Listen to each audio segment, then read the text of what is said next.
네, 전해드린 것처럼 도널드 트럼프 미국 대통령 반도체에 100% 품목 관세 부과를 예고했습니다. 국내 반도체 업계에 비상이 걸렸는데요. 관련 내용 석병훈 이화여대 경제학과 교수와 함께 자세히 짚어보도록 하겠습니다. 안녕하세요. 안녕하십니까. 네, 일단은 하워드 러튼이 미 상무부 장관 트럼프 대통령 임기 동안 미국의 생산 설비 짓는 업체에 대해서는 무관세 적용하겠다 이렇게 이야기를 했습니다. 트럼프 대통령의 입장 다시 한번 강조를 한 것 같은데 어떤 의미가 담겨 있다고 봐야 할까요? 예, 이번에는 확실히 미국에다가 생산 설비를 짓는 업체에 대해서 관세를 면제해 주겠다고 밝힘으로써 이번 반도체 품목 관세의 주 목적이 반도체 제품에 대해서 관세를 부과하는 것이 아니라 미국으로 그 반도체 공급망을 가져오는 것에 있다라는 것을 밝힌 것으로 보입니다. 그 이유는 AI 산업같이 미래의 경제 성장을 이끌 첨단 산업의 공급망이 지금 특히 거기 핵심 부품인 반도체의 공급망이 한국과 대만 같은 동아시아 지역에 편중돼 있거든요. 네. 그것을 갖다가 미국 내로 안정적으로 가져오는 것이 첫 번째 목적이고요. 두 번째는 중국 견제에 있다고 봅니다. 왜냐하면 삼성전자나 SK, 그다음에 TSMC 같은 그룹 같은 경우에는 미국 내에 공장을 지을 수가 있는데요. 중국의 SMIC 같은 반도체 기업 같은 경우는 미중 갈등 때문에 미국 내에 공장을 짓는 것이 어렵습니다. 네. 그래서 그런 경우에는 중국 기업들은 미국의 100% 관세를 그대로 부담을 해야 되기 때문에 중국의 반도체 기업을 견제하는 것이 또 다른 목적이 되겠습니다. 그래서 이런 목적이 있다 보시면 되겠습니다. 네, 이제 방점은 결국은 미국 내 투자인 것 같아요. 우리나라 좀 반도체 기업들 사정도 좀 살펴보면 삼성전자, SK 하이닉스 일단은 미국 내 공장을 짓는다고 하지 않았나요? 예, 그렇습니다. 어제 그 러트닉 상무부 장관의 발언에 따르면 현재 미국 내에 공장을 짓고 있는 삼성전자하고 SK 하이닉스 같은 경우는 관세를 면제받을 가능성이 커졌다 이렇게 보고 있지만요. 여전히 불확실성은 존재하고 있는 상황입니다. 네. 왜냐하면 여러 가지 최근에 그 일본의 사례에서도 볼 수 있듯이 최종적으로 행정명령이 발표될 때까지 그리고 한미 간의 무역 협정에 대해서 구체적으로 네. 문서가 나올 때까지는 항상 그 불확실성이 존재한다라고 보시면 되겠는데요. 삼성전자, SK 하이닉스 같은 경우에는 미국의 텍사스주하고 인디애나주의 대규모 투자 계획이 발표가 됐고 현재 삼성전자는 공장을 건설하고 있는 과정에 있습니다. 예. 그렇기 때문에 실제로 트럼프 대통령과 러트닉 장관의 발언을 그대로 지킨다고 하면 관세는 면제받을 가능성이 현 시점에서는 크다 이렇게 보고 있습니다. 네, 우리 정부 이제 반도체와 바이오 분야는 최혜국 대우를 보장받았다라면서 이제 우리 기업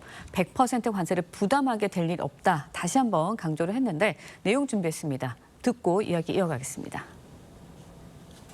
요번에 이제 우리가 협상 타결을 하면서 반도체나 바이오 이 부분에 있어서는 다시 쉽게 말씀드리면 다른 나라에 주는 것과 결코 불리하지 않게 그렇게 주는 걸로 했기 때문에 앞으로 100%가 되든 200%가 되건 상관없이 삼성전자나 하이닉스 반도체가 100% 관세 맞는 일은 없을 거다. 그렇게 이해하면 되죠?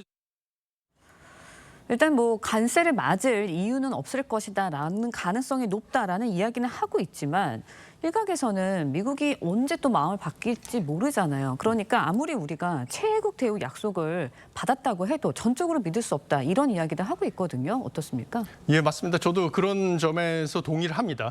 첫 번째 문제는 최혜국 대우 관련해서는 한미 간의 무역 협상 결과가 양국이 공식적으로 서명한 문서로 존재하지 않는 데에 있습니다. 지금 각국이 비공식적으로 그 비망록이라고 하죠. 이제 그렇죠. 메모 형태로. 예. 그러니까 구두 합의한 상황에 있거든요. 그러니까 최근에 일본의 사례에서 보듯이 양국이 이해하는 게 다르고 미국이 공식적인 문서를 만들 때 자국이 유리하게 바꿀 수가 있어서 소위 말하는 뒤통수를 맞을 가능성은 여전히 존재하고 있기 때문에 최혜국 대우 관련해서는 한미 무역 합의 관련 공식 예. 문서가 나올 때까지는 불확실성이 존재한다라고 보시면 되겠습니다. 그다음에 트럼프 대통령이나 러트닉 상무장관이 말한 현지 투자 기업에 대해서 관세 면제한다는 것도 역시 그 기업에 대한 면세인지 아니면 현지에서 생산하는 제품에 대한 면세인지 아직 확실하지가 않습니다. 그래서 이것도 관련된 행정명령이 공식적으로 나올 때까지는 불확실성이 존재하기 때문에 이런 두 가지 측면에서 불확실성은 존재하고 있다. 이렇게 보시면 되겠습니다. 네, 알겠습니다. 반도체 문제 좀 짚어봤고요. 이번에는 상호관세 이야기도 좀 해보도록 하겠습니다. 어제 오후에 일단은 상호관세 각국에서 발효가 됐습니다. 그런데 이제 자동차 부품에는 여전히 한미 협상 타결 전에 25%의 관세 붙고 있다고 해요. 이거는 왜 그런 건가요? 예, 이것은 상호관세 관세하고 자동차 품목 관세의 근거법이 다르기 때문에 자동차 품목 관세를 실제로 인하할 때는 예. 여러 준비 과정 때문에 상당한 시간이 걸리는 것으로 보입니다. 상호 관세 같은 경우는 국제 긴급 경제 권한법이라는 법에 의해서 부과가 되는 것이기 때문에 이번에 지금 조정되는 조치가 있었던 것이고요. 자동차 품목 관세 같은 경우는 무역 확장법 232조에 의해서 부과가 되고 있어서 두 개가 근거법이 다릅니다. 그래서 자동차 품목 관세를 낮추기 위해서는 다른 행정적인 절차가 추가로 필요한 것이고요. 그러면 영국의 사례에서 봤을 때 시간이 실제로 얼마가 되느냐를 유추해 볼 수가 있는데 영국은 5월 8일에 자동차 품목 관세를 갖다가 연간 10만 대까지 10%로 인하하기로 합의가 됐습니다. 5월 8일에 합의를 했는데 실제로 6월 30일부터 낮은 관세가 적용이 됐습니다. 네. 그러니까 한 달이 넘어가 거의 2달 가까이 걸렸거든요. 그러니까요. 그래서 우리도 비슷한 사례를 적용해 보면 최소 한 달 이상이 걸릴 것이다 이렇게 보고 있습니다. 네, 그런데 이제 일본 이야기도 좀 해보도록 하겠습니다. 일본은 이제 미국과의 관세 협상에서 15% 합의가 됐다라고 우리가 알고 있는데 미 관보를 보면 일괄 15% 아니고요. 기존 관세에 15%를 추가하는 방식으로 되어 있습니다. 그렇게 확인이 됐는데 그렇다 보니까 우리 정부에서도 이런 일 또 당하는 거 아니냐 우리도 이런 우려들이 나오고 있고요. 미국과의 관세 협상이 이제 구두 협상 수준이어서 상호 이행이 이제 회의적이다라는 시각도 좀 있습니다. 어떻게 보세요? 예, 맞습니다. 사실 일본과 마찬가지로요. 우리나라도 미국과의 지금 관세 네. 협의가 구두 협의, 지금 양국 간에 서로 협의를 하면서 각국이 서로 메모 형식, 비망록 형식으로 가지고 있는 비공식적인 예. 문서라는 것이 결국 합의 결과거든요. 그럼 이런 경우에는 마지막에 공식 문서를 만드는 과정에서 협상력이 더 우위에 있는 미국이 자국의 유리한 조건으로 변경이 가능하다. 이런 가능성을 배제할 수가 없다. 이렇게 보시면 되겠습니다. 그래서 일본처럼 소위 말하는 이제 뒤통수를 맞는 경우를 우리도 배제할 수가 없기 때문에요. 네. 절대 안심할 수가 없는 것이다. 이렇게 보시면 되겠고요. 일본 같은 경우는 사실 유럽연합처럼 15% 최대 15%를 넘지 않도록 하는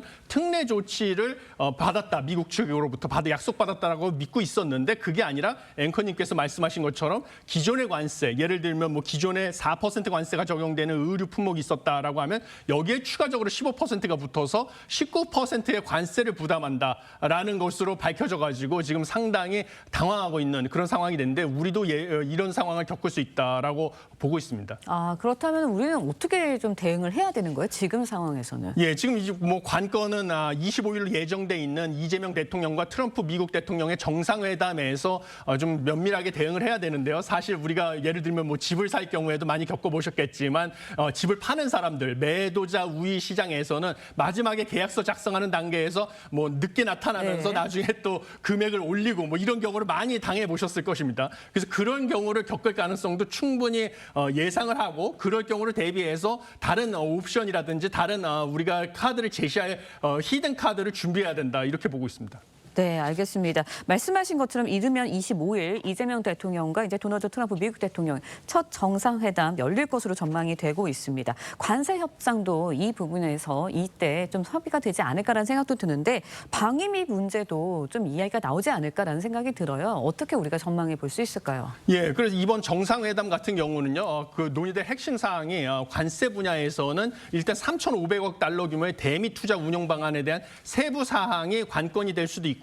네. 그다음에 방위 부분, 그다음에 국방비 이것도 GDP의 5%까지 부담할 것을 요구하는데 이런 네. 부분에 대해서도 논의가 될 것이다라고 보고 있어서 지금 3,500 그다음에 농산물 시장 개방 문제 이것도 양국이 얘기가 다른 상황입니다. 그렇죠. 이 부분에 대해서도 우리가 미국이 마지막 순간에 더 강한 조건을 요구할 가능성이 있어서 이 부분에 대해서 우리는 조선업에서의 협력이라든지 미국이 절박하게 요구하는 이런 부분에서 우리도 뭔가 대응 카드를 준비하고 있어야지만 좀 유리한 조건으로 최종 공식 문서를 작성할 수 있다 이렇게 보고 있습니다. 네, 일단 한미 정상회담에서 어떤 이야기가 나올지 좀 지켜봐야 할 것 같습니다. 이화여대 석병훈 경제학과 교수였습니다. 오늘 말씀 여기까지 듣겠습니다. 감사합니다. 고맙습니다.